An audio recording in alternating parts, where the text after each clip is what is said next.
علی اکبر مجھ سے وعدہ کر کے گیا تھا کہ میں تیری بہن پریشان رکھوں میں بہت جلد آؤں گی، اور میرا جو چھوٹا بھائی تھا علی اصغر، اسے میں بار بار اپنے گود میں کھلایا کرتی تھی، اسے بار بار میں پیار کیا کرتی تھی۔ میرا دل چاہتا ہے کہ میں علی اصغر کو دیکھوں، لیکن بہت دن ہو گئے ہوئے، آج تک کوئی خط نہیں آیا کہ میرا بھائی کیسا ہے۔ اب تو میرا بھائی علی اصغر بڑا ہو گیا ہوگا، اب تو میرا بھائی علی اصغر بولنے لگا ہوگا، میں اپنے بھائی علی اصغر کو دیکھوں گی۔ میں نے دیکھا کہ وہ بچی رو رہی تھی، اس نے خط لکھا ہے اور اس نے چھوٹے چھوٹے کپڑے اپنے ہاتھ سے بن کر علی اصغر کے لیے بھیجا ہے۔ اے آقا حسین، وہ بچی رو رو کر یہ کہہ رہی تھی کہ اگر تم کوفہ کی طرف جاؤ گے تو میرا یہ پیغام لیتے جاؤ، میرے بابا حسین کو دے دینا، میرا یہ کپڑا لیتے جاؤ، میرے بھائی علی اصغر کو پہنا دینا، اور میرے بھائی علی اکبر سے کہنا کہ تمہاری بہن صغرا تمہیں بہت یاد کر رہی ہے، وہ تمہیں بہت یاد کر رہی ہے، اور وہ بہت رو رہی ہے، وہ تمہارے لیے بہت ناراض ہے، تم کیوں نہیں جاتے اپنے بہن کے پاس، صغرا کے پاس۔ میرے عزیز، میں آپ کو کہنا چاہتا ہوں،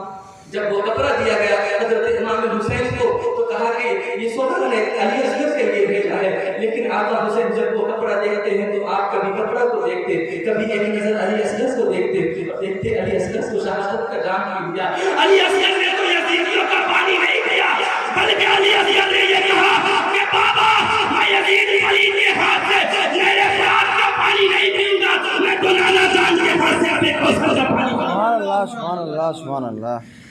اور سب سے پہلے کربلا میں جس کو کفن دیا گیا وہ ایک ہی ذات ہے، علی اصغر کی ذات ہے، جس کی بہن نے کپڑا بن کر اپنے بھائی کے لیے بھیجا، تو آقا حسین نے حضرت علی اصغر کے جسم سے اسے اٹھا دیا، اور خط جو تھا حضرت زینب نے کہا کہ اسے کھول کر ذرا دیکھیے کہ میری بیٹی، میری شہزادی صغرا کیا کہنا چاہتی ہے۔ اس نے لکھا تھا کہ میرے بابا حسین آپ کو سلام، میری پھوپھی زینب آپ کو سلام، میرے بھائی علی اکبر آپ کو سلام، میرے علی اصغر چھوٹے بھائی کو سلام، آپ سب کو میں بہت یاد کرتی ہوں، میں مدینے کے گلیوں میں تڑپ کر رویا کرتی ہوں، میری آنکھیں منتظر رہتی ہے کہ میرا چھوٹا علی اصغر آئے گا، میں اسے کھلاؤں گی، میں اسے پیار کروں گی، لیکن آج تک میرا بھائی لوٹ کر نہیں آیا۔ میرے عزیز، میں آپ کو کہنا چاہتا ہوں، زمانے نے اس منظر کو دیکھا کہ جتنے بھی لوگ تھے سب کی آنکھوں میں آنسو تھے، سب رو رہے تھے، اور کہا وہ صغرا تو صبر کر لینا، اب جو لوگ یہاں آ گئے ہیں لوٹ کر تم تک نہیں جانے والے ہیں، اب تیرا چھوٹا بھائی ہے اس کا تک نہیں جانے والا ہے، اب تیرا علی اکبر تو اندر لوٹ کر نہیں جانے والا ہے۔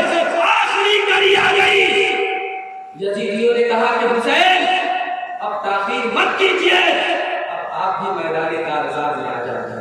اور آپ بھی آ کر مقابلہ کیجیے۔ حضرت زینب نے کہا کہ بھائی آپ جا رہے ہیں؟ کہا کہ میں جا رہا ہوں، اب میں مقابلہ کرنے جا رہا ہوں ظالموں سے۔ میرے عزیز، میں آپ کو کہنا چاہتا ہوں، میرے نبی کا وہ پیارا نواسا وہ ظالموں سے ایک مرتبہ اور خطاب کر کے کہا کہ ظالم اب بھی مان جاؤ، تجھے نہیں معلوم تم نے کس پہ ظلم کیا ہے، تجھے نہیں معلوم تم نے کتنا سزایا ہے، تم نے حسین کو پیاسا بھی رکھا، کھانے سے بھی روکا، ستم بھی ڈالے،